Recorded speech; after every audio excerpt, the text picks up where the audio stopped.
क्या आज की क्या बैठक में क्या बातचीत हुई, क्या आगे क्या प्लान है? आज लोकप्रिय समता पार्टी की राष्ट्रीय कार्यकारिणी की बैठक दिल्ली के वेस्टर्न कोर्ट में अभी हुआ, जिसमें कई एजेंडों पे सर्वसहमति से लोगों ने लड़ाई लड़ने के लिए हामी भरा।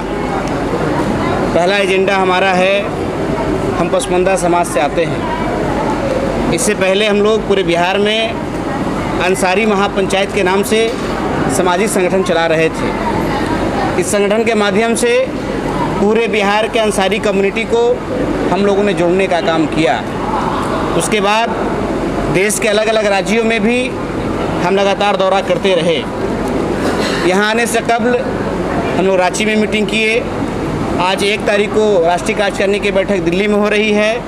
3 अक्टूबर को हमारा मीटिंग लखनऊ में होना है, परसों होना है। हमारा एजेंडा है कि जो पसमानदा समाज को वोट बैंक के रूप में लोग इस्तेमाल कर रहे हैं और बदले में कुछ भी हासिल नहीं हो रहा, कोई पॉलिटिकल रिप्रेजेंटेशन हमारा देश स्तर पर नहीं है।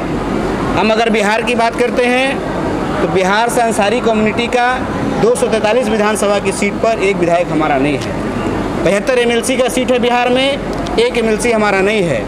40 लोकसभा में टिकट बांटा जाता है, एक भी टिकट अंसारी कम्युनिटी को नहीं दिया जाता है। 16 राज्यसभा के मेंबर बनाए जाते हैं, कोई भी पॉलिटिकल पार्टी हमारे लोगों को मेंबर नहीं बनाता। जबकि आबादी की बात करेंगे तो बिहार की दूसरी सबसे बड़ी आबादी अंसारी कम्युनिटी का है। 11% इकलौता वोट अंसारी समाज का है। हम जहाँ चाहेंगे वहाँ सरकार बनेगा। अभी हम लोग जब दिल्ली आ रहे थे तो लोगों ने कहा, वसीम साहब अभी दिल्ली जाने की ज़रूरत नहीं है, आप सारा कार्यक्रम बिहार में ही रखें। हमने कहा संसद तो बिहार में नहीं आ सकता ना, संसद में लोगों को पहुंचाना है तो इसलिए दिल्ली जाना होगा। उसी मकसद के तहत अपने लोगों को बिहार से, उत्तर प्रदेश से, झारखंड से, बंगाल से, बॉम्बे से, गोवा से, मणिपुर से, कई एक राज्य से आज हमारे राष्ट्रीय कार्यकारिणी के बैठक में लोग शामिल हुए और निर्णय लिया गया कि आने वाला लोकसभा का जो चुनाव है 2024 का, उसमें पसमानदा समाज उसी को वोट करेगा जो पसमानदा की बात करेगा। पसमानदा की बात करने के लिए माननीय प्रधानमंत्री मोदी जी भी कर रहे हैं, लेकिन सिर्फ बात करने से नहीं होगा। हमारा बरसों से जो मसला है, तत्कालीन नेहरू जी की सरकार 1950 में ही पसमानदा समाज का आर्टिकल 341 पर धार्मिक प्रतिबंध लगा करके हमारे हक को छीन लिए। आज पहला ऐसा देश है हिंदुस्तान जिसके संविधान में एक तरफ हमको आज़ादी दिया जाता है आर्टिकल 15 के तहत कि इस देश में किसी भी नागरिक के साथ कोई धर्म के आधार पर, जात के आधार पर कोई भेदभाव नहीं करेंगे। उसी संविधान का आर्टिकल 341 में धार्मिक प्रतिबंध लगाकर मुसलमानों को और ईसाइयों को SC कैटेगरी से बाहर कर दिया गया। आप सभी पत्रकार बंधु जानते हैं कि अभी EWS का रिजर्वेशन दिया गया, इसमें किसी तरह का धार्मिक प्रतिबंध नहीं है। जो भी गरीब कमज़ोर लोग हैं, विकट सेक्शन के लोग हैं, सभी को, चाहे वो किसी धर्म के लोग हों। इसी तरह OBC का जो रिजर्वेशन है उसमें भी किसी तरह का धार्मिक प्रतिबंध नहीं लगा हुआ है। अलग अलग राज्यों में EBC भी है, वहाँ भी किसी भी तरह का धार्मिक प्रतिबंध नहीं लगा हुआ है। इसी तरह ST का जो रिजर्वेशन है, ST के रिजर्वेशन में भी कोई धार्मिक प्रतिबंध नहीं लगा हुआ है। लेकिन SC का जो रिजर्वेशन है उसमें धार्मिक प्रतिबंध लगा हुआ है कि SC का रिजर्वेशन उसी को मिलेगा जो हिंदू होगा। उसके बाद 1956 में एक अमेंडमेंट हुआ, सिख लोगों को शामिल किया गया। 1990 में दूसरा अमेंडमेंट हुआ, बौद्ध धर्म के लोगों को शामिल किया गया। लेकिन आज तक मुसलमानों को और ईसाइयों को इसमें शामिल नहीं किया गया। तो आज हमारा एजेंडा पास हुआ है। पूरे देश में लोकप्रिय समता पार्टी आर्टिकल 341 में लगे धार्मिक प्रतिबंध को हटाने को लेकर आंदोलन करेगा। तो सर, आपने कहा कि 40 सीटों पर चुनाव लड़ेंगे, किसके साथ आप लोग लड़िएगा? इंडिया के साथ या NDA के साथ? देखिए, अभी तो हम लोग अपनी ताकत को एकजुट कर रहे हैं। बिहार, झारखंड, उत्तर प्रदेश, बंगाल, दिल्ली जैसे जगहों पर हमारा कार्यक्रम हो रहा है। जब तक हमारा समाज यूनाइट नहीं होगा, कोई इंडिया और NDA पूछने वाला आपको नहीं है। इंडिया के लोग और NDA के लोग सिर्फ मुसलमानों और पसमानदा के वोट को सिर्फ इस्तेमाल करता है, अधिकार को देने के लिए तैयार नहीं है। लेकिन हमारा मानना है, हमारे लोगों की बैठक में बात तय हो चुकी है कि 24 के चुनाव में पसमानदा समाज उसी के साथ रहेगा जो पसमानदा की बात करेगा, जो पसमानदा को उचित रिप्रेजेंटेशन देने की बात करेगा।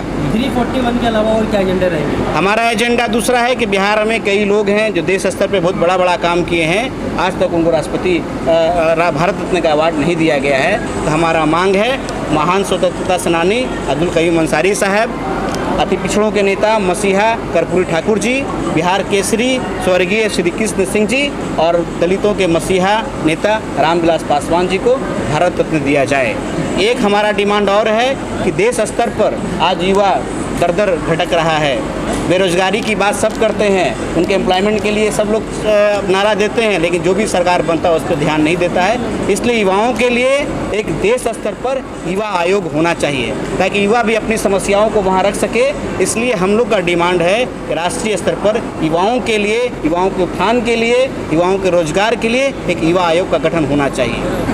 एक एजेंडा हमारा और है कि अभी आपने देश भर में देखा कि अग्निवीर को इसमें शामिल कर लिया गया, लेकिन उनका क्या होगा, रिटायरमेंट का ना कोई प्लान है ना कुछ है। इसलिए हम लोग का डिमांड है कि उनके लिए उचित पेंशन का व्यवस्था किया जाए ताकि जो लोग आज भर्ती हो रहे हैं 4 साल 5 साल 6 साल के बाद बेरोजगार सड़क पर ना घूम सके, उनके लिए उचित पेंशन की व्यवस्था की जाए। ये हमारा सर, लेकिन मुसलमानों की पार्टी असदुद्दीन ओवैसी की पार्टी भी कही जाती है, आप भी हैं, तो उनको तो भाजपा के बी टीम कहा जाएगा, आप किसकी टीम है?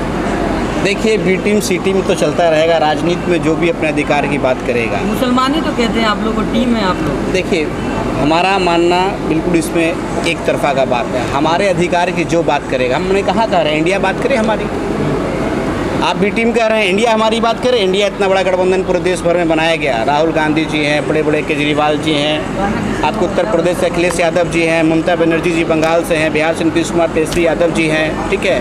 एक मुसलमान नेता का नाम बताइए जो बिहार, झारखंड, उत्तर प्रदेश, बंगाल से उस इंडिया गठबंधन का हिस्सा हो। आपने ओवैसी साहब को नहीं शामिल कराया, आपने वसीम नैयर अंसारी को नहीं शामिल कराया, आपने बदरुद्दीन अजमल साहब को नहीं शामिल कराया, आपने पीस पार्टी को शामिल नहीं कराया। तो इंडिया का जो गठबंधन है ये ठग गठबंधन है मुसलमानों पसमानदा समाज के साथ। इससे कभी तालमेल नहीं हो सकता है। आने वाले दिनों में हम लोग सबक सिखाने का काम करेंगे। क्या लग रहा है इंडिया गठबंधन में मुस्लिम पार्टियों को क्यों नहीं जोड़ा जाता? देखिए, आज के दौर में दोनों पार्टियां हिंदुत्व की राजनीति करती है। एक कॉमनल लाइन पे बड़ी मजबूती से राजनीति करती है, तो दूसरे हार्डकोर और पहला जो है हमारा सॉफ्ट हिंदुत्व की राजनीति करती है। दोनों को आइडेंटिटी पर राजनीति होना चाहिए। अगर आप सेकुलरिज्म पर राजनीति करते हैं तो मुसलमानों को भी साथ आपको रखना होगा, लेकिन आप चाहेंगे सेकुलरिज्म की राजनीति भी हो और मुसलमान भी हमारे साथ नहीं रहे तो मुसलमान किसी का वोट बैंक नहीं है। आने वाले दिनों में इसका मजा चखना पड़ेगा। मोदी जी पसमानदे की आजकल बहुत बात कर रहे हैं, तो क्या लगता है आप मोदी जी के साथ जाएंगे? देखिए, हम लोगों ने पहले कहा इस बार के चुनाव में सिर्फ बात करने से नहीं होगा। आप अगर उचित अधिकार देंगे, अगर आप पसमानदा की बात कर रहे हैं माननीय मोदी जी, तो हम आपसे आग्रह भी करना चाहते हैं कि बरसों से जो तत्कालीन कांग्रेस की सरकार ने जो हमारा हक छीना, आप उस हक को बहाल कर दीजिए। आर्टिकल 341 में लगे धार्मिक प्रतिबंध को आप हटाने का काम करें। पूरा देश का पसमानदा समाज आने वाले 24 में आपके साथ खड़ा रहेगा और एक बार फिर से मजबूती के साथ प्रधानमंत्री बनाने का काम करेगा। पिछले 9 साल में जो है मॉब लिंचिंग हुई, उन मॉब लिंचिंग में सबसे ज़्यादा जो मारे गए हैं लोग वो अंसारी समाज यानी पसमानदा समाज के लोग हैं। उस पर जो है आप क्या स्टैंड है, क्या बात कर रहे हैं? अभी मैं झारखंड में गया हुआ था 2-3 दिन पहले। सबसे ज़्यादा मॉब लिंचिंग की घटना झारखंड में हुई है। झारखंड में किसकी सरकार है? झारखंड में गठबंधन की सरकार है। हेमंत सोरेन जी वहाँ के मुख्यमंत्री हैं। वो हमारे लोगों को सुरक्षा देने में नाकामयाब साबित हो रहे हैं। सिर्फ इल्ज़ाम लगाना कि भाजपा के शासन में ये हो रहा है, ये ऐसी कोई बात नहीं है। बिहार में गठबंधन की सरकार है, बिहार में मॉब लिंचिंग हो रहा है। झारखंड में गठबंधन की सरकार है, झारखंड में मॉब लिंचिंग हो रहा है। हमारे लोग मारे जा रहे हैं। अंसारी की आपने बात किया, चूँकि हमारी आबादी सबसे ज़्यादा है तो मरने वालों में भी हमारी संख्या सबसे ज़्यादा ही रहेगी। मगर राहुल जी कह रहे हैं कि सबसे बेहतर काम हम करेंगे क्योंकि भारत में जोड़ रहे हैं।